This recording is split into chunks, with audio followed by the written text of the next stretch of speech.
ጤና ይስጥልኝ የገበያ ሚዲያ ተከታታዮቻችን የጥቅምት 30 ቀን 2018 ዓመተ ምህረት ዕለታዊውን የምዕራፍ 2 የምሽት የዜና ዘገባዎቻችንን ይዘንላችሁ ቀርበናል። የተመረጡ ምጣኔ ሀብታዊ፣ ማህበራዊና ሌሎች አዳዲስ መረጃዎችን በዜና ዘገባችን ላይ ያካተናል። አብራችሁን እንድትቆዩ እንጋብዛለን። በቅድሚያም አርዕስቶችን። ሳውዲ በርካታ ኢትዮጵያውያን የሚገኙባቸው በሺዎች የሚቆጠሩ ህገወጥ ነዋሪዎችን በቁጥጥር ስር መዋሏ ተሰምተዋል። አብራችሁን ስትቆዩ በዝርዝር የምትሰሙት መረጃችን ነው። በመቶ ሺዎች ለሚቆጠሩ ደንበኞች ቆጣሪ ሊያሰራጭ መሆኑ የኢትዮጵያ ኤሌክትሪክ ኃይል አገልግሎት አስታውቀዋል። አገልግሎቱ የመብራት መቆራረጥን ለመቅረፍ ያስችላል ያለውን በቴክኖሎጂ የታገዘ ዘመናዊ አሰራር ተግባራዊ ሊያደርግ መሆኑም ተሰምቷል። ሰሙታላችሁ። ባለፉት 2 ቀናት ብቻ በሺዎች የሚቆጠሩ በረሮች መሰረዛቸው ተሰምተዋል። በዝርዝር ይዘኗል፣ ተሰሙታላችሁ። ከጎዳና ስብከትና ልመና ጋር በተያያዘ የሚታዩ ችግሮችን ለመቅረፍ የሚመለከተው አካል ህግ ያስከብራል ተብሏል። አብራችሁን ስትቆዩ በዝርዝር የምትሰሙት መረጃችን ነው። እነዚህና ሌሎች ጉዳዮችን እናደርሳችኋለን። አብራችሁን በመቆየት እንድትከታተሉን ከወዲሁ እንጋብዛለን። አሁን ወደ ዝርዝር ጉዳዮች እንለፍ። እንኳን ደስ አላችሁ። ቴምር ሪል ስቴት በጉጉት ተጠብቋቸው የነበሩትን የሳር ቤትና አቧሬ ሳይቶች ሽያጭ ጀምረናል። የዛሬ ዓመት ሳር ቤት የሸጥነው ሳይት አሁን ላይ 19ኛ ፎቅ መድረሱን እናበስራለን። አሁን ደግሞ እዛው ሳይት አጠገብ አዲስ ሳይት ባለ 2 እና 3 መኝታ አፓርትመንቶችን መሸጥ ጀምረናል። በተጨማሪ በጉጉት ተጠብቁት የነበረው አቧሬ ቤተ መንግስት ሳይት ሽያጭ ጀምረናል። ቀድሞው ለሚመጡ ደንበኞቻችን ታላቅ የ35% ቅናሽ አዘጋጅተን እየጠበቅናችሁ ነው። ባለ 2 መኝታ ከ5.7 ሚሊዮን ብር ጀምሮ፣ ባለ 3 መኝታ ከ8.5 ሚሊዮን ብር ጀምሮ ፈጥነው ይደውሉ። ለበለጠ መረጃ በ0935 40 7638 ወይም 0948 77 76 72 በቀጥታ ወይም ዋትስአፕ እንዲሁም ቴሌግራም ያገኙናል። የኢትዮጵያ ፓስፖርት የሽልማት አሸናፊ ሆነ። በአዲስ መልክ ስራ ላይ የዋለው የኢትዮጵያ ፓስፖርት በልዩ ዲዛይኑ፣ በደህንነት ባህሪያቱና በመረጃ ይዘቱ እውቅናን በማግኘት የሬድ ዶት ሽልማት አሸናፊ መሆኑ ተሰምተዋል። ሽልማቱ በፓስፖርቱ ውስጥ ለተካተቱት ባህሪያት በተለይም ለልዩ የመረጃ ይዘቱና የደህንነት ባህሪያቱ የተሰጠ እውቅና መሆኑ የታወቀ ሲሆን የኢሚግሬሽንና ዜግነት አገልግሎት ዋና ዳይሬክተር ሰላማዊት ዳዊት በጀርመን በርሊን በተካሄደው ስነ ስርዓት ላይ በመገኘት ሽልማቱን ተቀብለዋል። ዓለም አቀፍ ውድድሩ በ3 ዘርፎች የተከፈለ ሲሆን የይዘት ዲዛይን፣ የኮሚኒኬሽን ዲዛይን እና የዲዛይኖቹ ጽንሰ ሀሳብ መሆናቸውም ተገልጿል። ዓለም አቀፍ ደረጃውን አሟልተው የየምድባቸው አሸናፊ የሚሆኑትን የወሰኑት ዓለም አቀፍ ዳኞች መሆናቸው ያመላከተው የኢሚግሬሽንና ዜግነት አገልግሎት መረጃ ሬድ ዶት የዲዛይን ሽልማት ለምርትና ለኢንዱስትሪ ዲዛይን፣ ለብራንድና ለኮሚኒኬሽን ዲዛይን እንዲሁም ለንድፍ ጽንሰ ሀሳብ የሚሰጥ ዓለም አቀፍ ዓመታዊ የንድፍ ውድድር መሆኑን ገልጸዋል። ሽልማቱ እንደ አውሮፓውያን አቆጣጠር በ1954 ከተቋቋመበት ጊዜ ጀምሮ አርአያነት ላላቸው ምርቶች እውቅና እየሰጠ የሚገኝ መሆኑም ተገልጿል።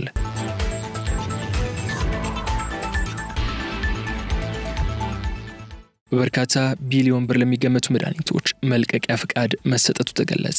በ2018 በጀት ዓመት የመጀመሪያ 3 ወራት በመውጫና መግቢያ ኬላዎች በተደረገ ቁጥጥር ከ22.4 ቢሊዮን ብር በላይ ዋጋ ያላቸው መድኃኒቶች አስፈላጊውን የጥራት ቁጥጥር በማድረግ መልቀቂያ ፍቃድ መሰጠቱ ተገለጸ።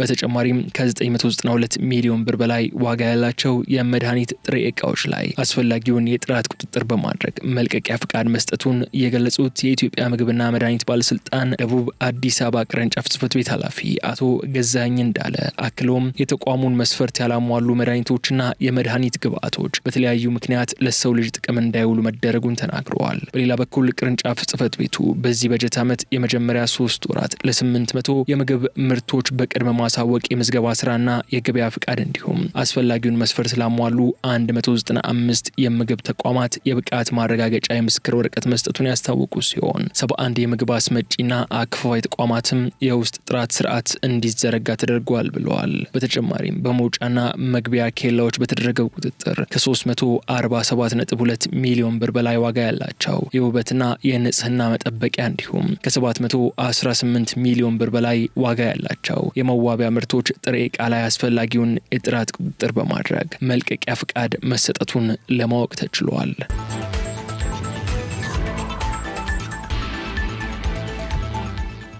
ወደ ውጭ ሀገራት የተላከው የቡና ምርት መጨመሩ የሀገር ውስጥ ፍጆታ እንዲቀንስ አድርጓል ተባለ።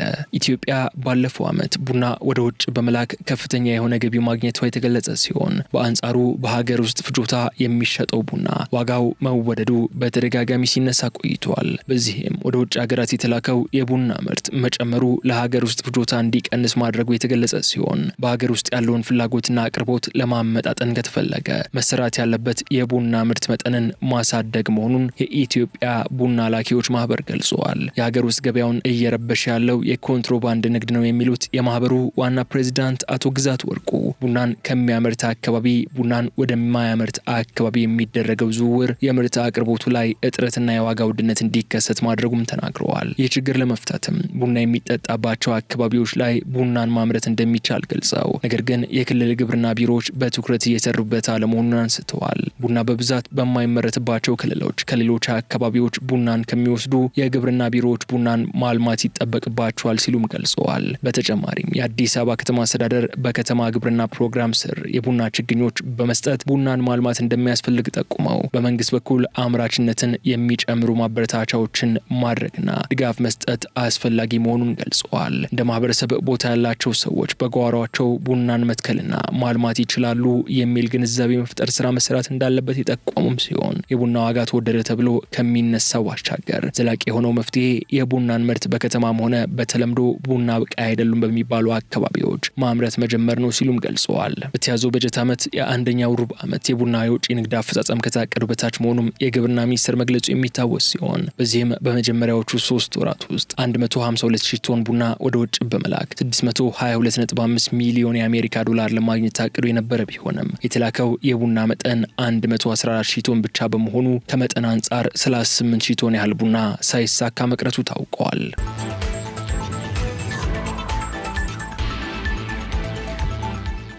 ከጎዳና ስብከትና ልመና ጋር በተያያዘ የሚታዩ ችግሮችን ለመቅረፍ የሚመለከተው አካል ሕግ ያስከብራል ተባለ።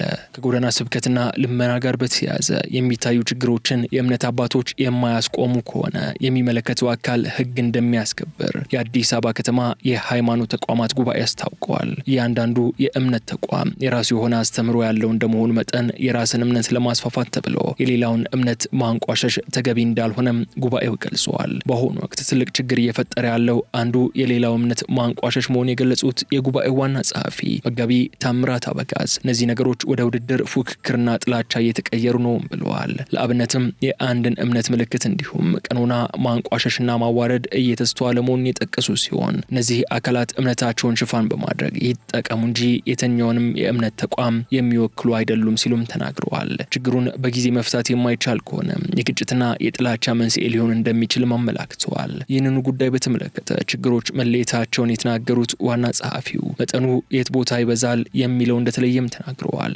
አክሎም ቀጣዩ እርምጃ የሚሆነው ከሃይማኖት አባቶች ጋር መነጋገር መሆኑንም ጠቁመዋል። በዚህም በተለያዩ ጎዳናዎች ላይ የሚስተዋሉ ስብከቶችና ሃይማኖትን ሽፋን ያደረጉ ልመናዎችን ጨምሮ በሃይማኖቶች መካከል የሚታዩ የጥላቻ ንግግሮች ለማስቀረት የእምነት አባቶች ትኩረት ሰጥተው እንዲሰሩ እንደሚደረግም ገልጸዋል። ድርጊቱ የሚቆመው በራሳቸው በእምነት አባቶች ስለመሆኑ ያነሱም ሲሆን ይህ ካልሆነ የሚመለከተው አካል ሕግ ያስከብራልም ብለዋል። በሃይማኖቶች መካከል የሚታዩ የጥላቻ ንግግሮች መበራከታቸውን የገለጹት መጋቢ ታምራት አንድን እምነት መተንኮስ፣ ማንቋሸሽና ማዋረድ በጣም አደገኛ መሆኑን የገለጹም ሲሆን ይህንኑ ለማስቀረት በተለይም በአምስቱ የሃይማኖት ተቋማት ውስጥ ያሉ መንፈሳዊ የመገናኛ ብዙሃን የጋራ ፎረም እንደሚያስፈልግም አንስተዋል። እነዚህም የኢትዮጵያ ኦርቶዶክስ ተዋሕዶ ቤተክርስቲያን የእስልምና ጉዳዮች ጠቅላይ ምክር ቤት፣ የወንጌል አማኞች አብያተ ክርስቲያናት ካውንስል፣ የኢትዮጵያ ካቶሊካዊት ቤተክርስቲያንና ሰባተኛ ቀን አድቬንቲስት ቤተክርስቲያን መሆናቸውን ተናግረዋል። ፎረሙ በሰላም ዙሪያ ማህበራዊ ኃላፊነትን ከመወጣት አንጻር እንዲሁም በሃይማኖቶች መካከል ያለውን ትብብር የበለጠ እንዲጠናከር ያስችላልም ብለዋል። ተቋማቱ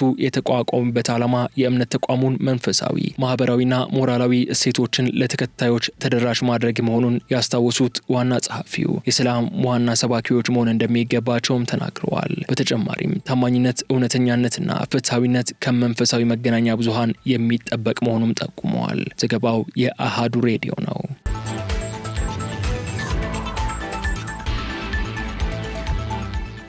በመቶ ሺዎች ለሚቆጠሩ ደንበኞች ቆጣሪ ሊሰራጭ ነው ተባለ። የኢትዮጵያ ኤሌክትሪክ አገልግሎት ኤሌክትሪክ እንዳይቋረጥና ሲቋረጥም ፈጣን መረጃ በመስጠት የኃይል ተደራሽነትን ማስፋት የሚያስችል ስካዳ የተሰኘ ዘመናዊ ቴክኖሎጂ ለመተግበር እየሰራ መሆኑን ገልጸዋል። የኤሌክትሪክ ኃይል አቅርቦት የዜጎችን የኑሮ ደረጃ በማሻሻልና የኢንዱስትሪ ልማትን በማስፋፋት ለኢኮኖሚያዊ እድገት ወሳኝ ነው ያሉት የአገልግሎቱ የኮሙኒኬሽን ስራ አስፈጻሚ አንዋር አብራር የለውጥ መንግስት አዳዲስ የኤሌክትሪክ መሰረተ ልማትና ብዝሃ የኃይል ማመንጫዎችን በማስፋፋትና አዳዲስ ፕሮጀክቶችን በመገንባት ፍትሃዊ ተደራሽነትን ለማረጋገጥ ሲሰራ መቆየቱን ገልጸዋል። ያረጁ የኤሌክትሪክ መስመሮችን መልሶ በመገንባት እንዲሁም በአዲስ በመተካት የትራንስፎርመሮችን አቅም በማሳደግ የኤሌክትሪክ ተደራሽነቱን ከዚህ በላይ ለማሳደግ እየሰራ መሆኑን ገልጸዋል። በአዲስ አበባ ከተማ ብቻ የ4000 ትራንስፎርመሮችን አቅም ማሳደግና ከ625 ኪሎ ሜትር በላይ ያረጁ መስመሮችና ፖሎችን በአዲስ መቀየራቸው የጠቀሱት አቶ አንዋር በክልሎችም ተመሳሳይ ስራ በማከናወን የሀገሪቱ የኤሌክትሪክ ኃይል ሽፋን 54 በመቶ ማድረስ እንደተቻለ ገልጸዋል። በ2018 በጀት ዓመትም ለ800 ሺህ ደንበኞች ቆጣሪ ለማሰራጨት እቅድ መያዙን ጨምሮ የተናገሩ ሲሆን አገልግሎቱ የዜጎችን ፍትሃዊ የኃይል ተደራሽነትና ተጠቃሚነት ለማረጋገጥ ዘመናዊ ቴክኖሎጂን ጭምር እየጠቀመ መሆኑን ጠቁመዋል። በዚህም አገልግሎቱ የኤሌክትሪክ ተደራሽነትን ማሳደግ የሚያስችል ዘመኑን የዋጀ ስካዳ የተሰኘ ቴክኖሎጂ ተግባራዊ ለማድረግ እየተሰራ እንደሚገኝም ገልጸዋል። ስካዳ በየትኛውም ቦታ የኤሌክትሪክ ኃይል ሲቋረጥና ከመቋረጡ በፊት ቢሮ ውስጥ ሆኖ መቆጣጠር የሚያስችል ቴክኖሎጂ መሆኑን የገለጹት አቶ አንዋር የትኛው መስመር የትኛው ቦታ ላይ እንደተበላሸ ለማወቅም ያግዛል ብለዋል። ቴክኖሎጂው የኤሌክትሪክ ኃይል እንዳይቆራረጥ ቀድሞ መረጃ በመስጠት ደንበኞች ከመደወላቸው በፊት ፈጣን ምላሽ መስጠት እንደሚያስችልም ገልጸዋል።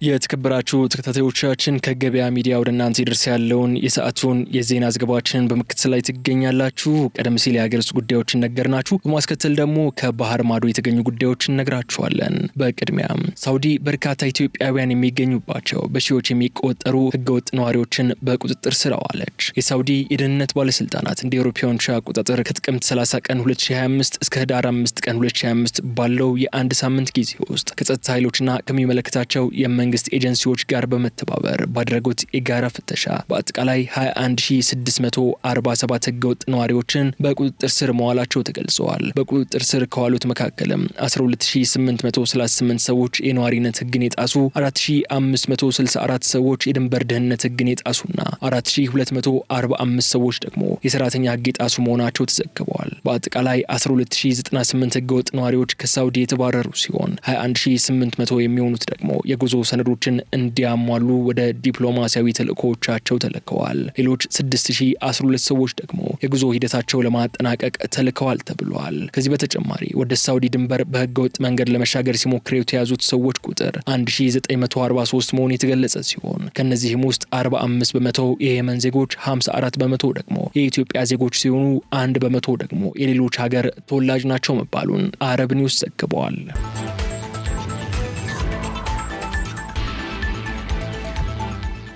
የሶሪያው ፕሬዝዳንት ለይፋዊ ጉብኝት ዋሽንግተን ገቡ።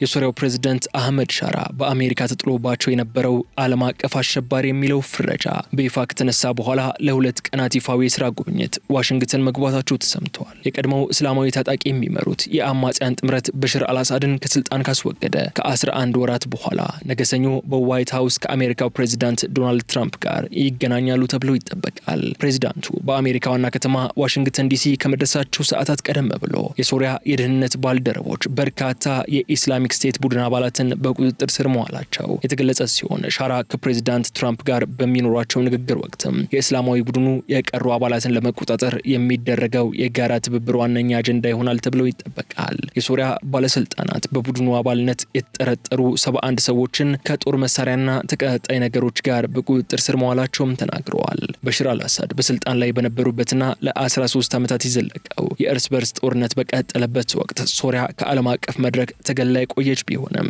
ፕሬዝዳንት ሻራ ወደ ስልጣን ከመጡበት ጊዜ አንስቶ ሶሪያን በዓለም አቀፍ መድረክ ላይ ለመወከል የተለያዩ እርምጃዎችን እየወሰዱ ይገኛል። ፕሬዝዳንት ሻራ በመስከረም ወር ወደ አሜሪካ ተጉዘው በተባበሩት መንግስታት አጠቃላይ ጉባኤ ላይ የተገኙ ሲሆን በወቅቱም ሶሪያ በዓለም ላይ የሚገባትን ስፍራ ዳግም ትይዛለች በማለት የዓለም መሪዎች የጣሉትን ማዕቀብ እንዲያነሱ ጠይቀው ጠይቀው ነበር። በዚህ ሳምንት መጀመሪያ ላይ የተባበሩት መንግስታት የጸጥታው ምክር ቤት አሜሪካ ማዕቀቦችን ለማንሳት የወሰደችውን እርምጃ ደግፈዋል።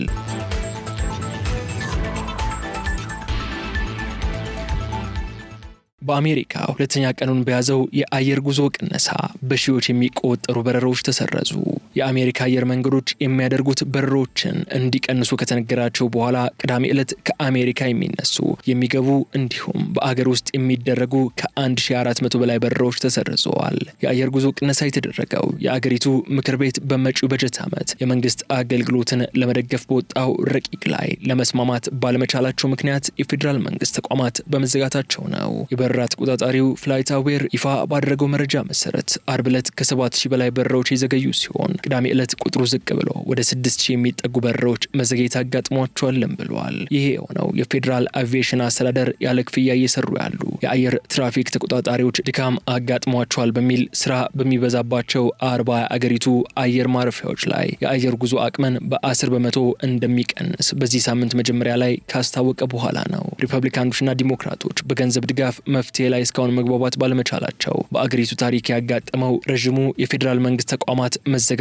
ዛሬ እሁድ 40ኛ ቀኑን ይዟል። የምግብ እርዳታ ክፍያዎች መቋረጥና የበረራ መስተጓጎሎች ባጋጠሙበት በአሁኑ ወቅትም የተቋማት መዘጋት በአሜሪካውያን ዘንድ ስጋት የፈጠረ ሲሆን የምክር ቤት አባላት ተቋማቱ እንዲከፈቱም የሁለትዮሽ ድርድር ለማካሄድ ዋሽንግተን እንደሚገኙ ተገልጿል። ቅዳሜ ከሰዓት ጀምሮ በአየር ማረፊያው የሚደርሱ አውሮፕላኖች በአማካይ ለ4 ሰዓታት መዘግየት ያጋጠማቸው ሲሆን ከአየር ማረፊያው የሚነሱት ደግሞ በአማካይ ለ2 ሰዓት ገደማ መዘግየት እንዳጋጠማቸው የፌዴራል አቪዬሽን አስተዳደር ገልጸዋል። እንደ ፍላይትአዌር መረጃ ከሆነ ቅዳሜ ዕለት በርካታ የበረራ መሰረዝ ያጋጠማቸው አየር ማረፊያዎች ቻርሎቴ፣ ዳግላስ፣ ኒውዮርክ ሊበርቲና ቺካጎ ኦሃሬ ዓለም አቀፍ አየር ማረፊያዎች ሲሆኑ ከጆን ኤፍ ኬኔዲ፣ ሃርትስፊልድ፣ ጃክሰን፣ አትላንታና ላጋርዲያ የሚነሱ በረራዎችም ለሰዓታት መዘግየት አጋጥሟቸዋል። የፌዴራል አቪዬሽን አስተዳደር የሚሰረዙ በረራዎችን ቁጥር በመጨመሩ በሚቀጥሉት ቀናት ችግሩ ይበልጥ ሊባባስ ይችላል የሚል ስጋት እንዳለውም ገልጿል ሲል ቢቢሲ አስነብበዋል።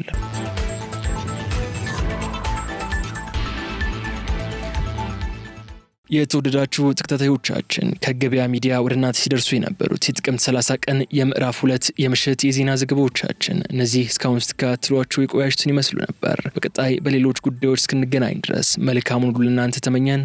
ሰላም። እንኳን ደስ አላችሁ።